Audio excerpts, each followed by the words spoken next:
I've been looking forward to this discussion with our next guest. His name is Glenn Castanheira. He's a regular on CJD 800. He's the executive director of Montreal Centre-Ville. Glenn, we all need you right now. Here's why.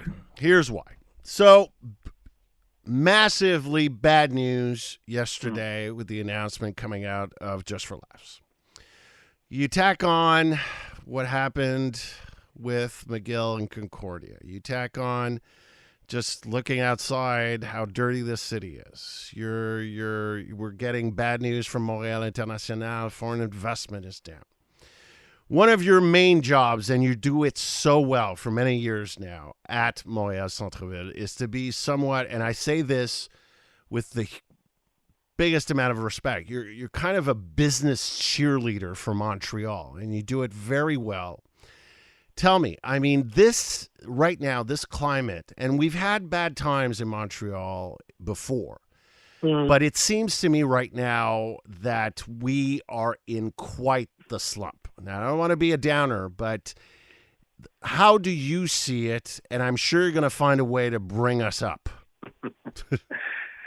Well, truth is, yes, many challenges, and we're not done yet. I mean, add to these challenges the economy that's slowing down, the fact that Canadians barely have any savings left. Well, what we need to remind ourselves is, as you mentioned, we've come up from many, many, many challenges. If there's one thing we're good at Montreal, it's rising from the ashes, and this is no exception. That said, it was clear to us that 2024 was and will be a difficult year. It's not going to be a year of positive news. It's going to be a year of the dust settling. And the good news with that is that the sooner the dust settles, the sooner we can start kicking A's and get back to work and back to what we do best, which is growing our economy strong, attracting people from all around the world, and being rivals to some of the largest cities and largest economies around the world. And we've done it before. We've done it no longer than after the pandemic. Let's remind ourselves. Mid-pandemic, everybody said downtown will never come back. It's dead. It's a ghost town. Oh, yeah, foot traffic is higher than it was before. Residential growth is 15% last year alone in downtown.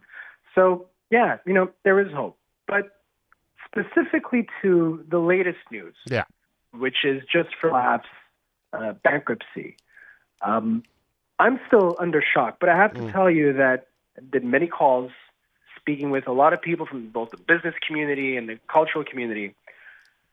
I still have a whole lot of hope that someone from Montreal or Quebec will be able to, once it goes up for sale, will be able to take it back and hopefully keep it here, keep it strong, and keep it, make sure that it continues to contribute to the international reputation of Montreal as not only the largest francophone downtown in North America, but also an international hub for culture and the joie de vivre. That's both for our French artists and our Anglophone artists. I get the shock part, and I'm in shock. I worked at Just for Laughs for 7 years. It's a personal shock. It's as a Montrealer, it's a shock. I think while everybody knew that things were not going very well over there, nobody expected the full-on closure that was announced yesterday. But in terms of your phone calls that you're mentioning and the conversations that you're hearing, and I don't want you to reveal anything confidential, but are you getting the sense that either at the municipal, provincial, or federal government levels, there's something going on to try to find that solution to keep something going as soon as possible? And that's the interesting part. I've only made a few calls at City Hall and in Quebec and at Quebec. I know people at Quebec are thinking and would like something to happen. City Hall, I'm not aware yet. I'm curious to see what their position is going to be. But what I can confirm is that in the business community, in the Montreal Inc., people are ready. Nice. That's interesting. I'm hearing wonderful names of accomplished businessmen and men and women that have,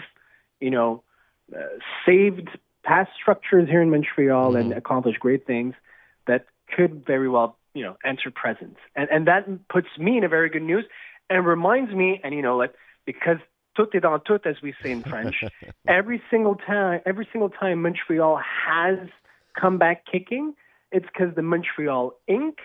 was present, picked up the ashes, and built something wonderful.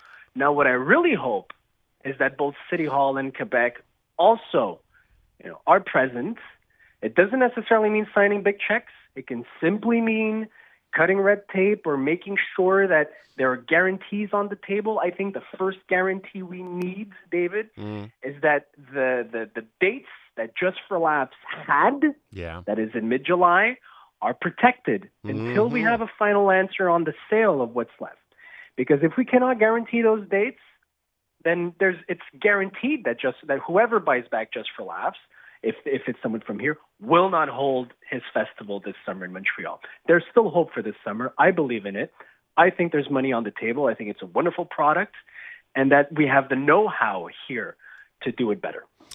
As one of the few people here that has that finger on the pulse of Montreal Inc., as you call it, what needs to happen to turn morale around? I mean, I get that people are working hard. I get that things aren't as bleak as some of us like me might think.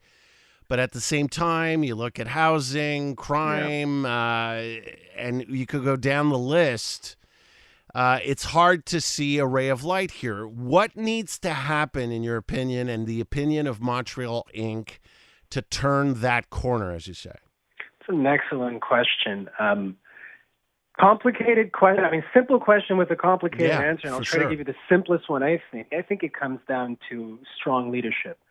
I'm not talking about a savior here, but a strong leadership that really ignites that morale and that Montreal pride that we all have, or that many of us have, but we're not hearing that much about it. And mind you, the Montreal pride isn't just people who live in Montreal, but people who live near Montreal. Who, if you're one of those people when you travel around the world and people ask you where you're from, and your answer is Montreal, well, this should, you are concerned by this. So I really think it goes by and through leadership. And I think we have a good example of how tough that is by looking south of the border. We are comparing numbers. I speak with my American colleagues very regularly. And what we see is that the numbers in the United States are quite positive. The economy is doing pretty darn well. But morale is completely dead. And it seems to be because of a lack of leadership from the White House. Again, I'm not an expert. It's what people are telling me. Right. I think that there's a bit of that here, too. Maybe we need a bit of, I don't want to say cheerleading, but some real strong leadership. And it can come from anywhere. It can be political. It can be from the Inc. Heck, it could be you, David. But we need a bit of that. A bit of, shut up, guys. We're not that bad. We're actually pretty freaking amazing. Good. See? Thank you. That's what we need. We need it actually from you. You're doing a good job as always. No, but I mean, that's what I think we need to hear and more of, and I agree with you. It's not just one or two people. I think the community now has to come together, and we can't just take for granted that somebody else will take care of it. I think we need to all come together now and make our city and our province better. Look, Glenn, always a pleasure. Thank you so much for your time. I really appreciate it. Thanks for having me. Take care. Take care. Glenn Castanheira.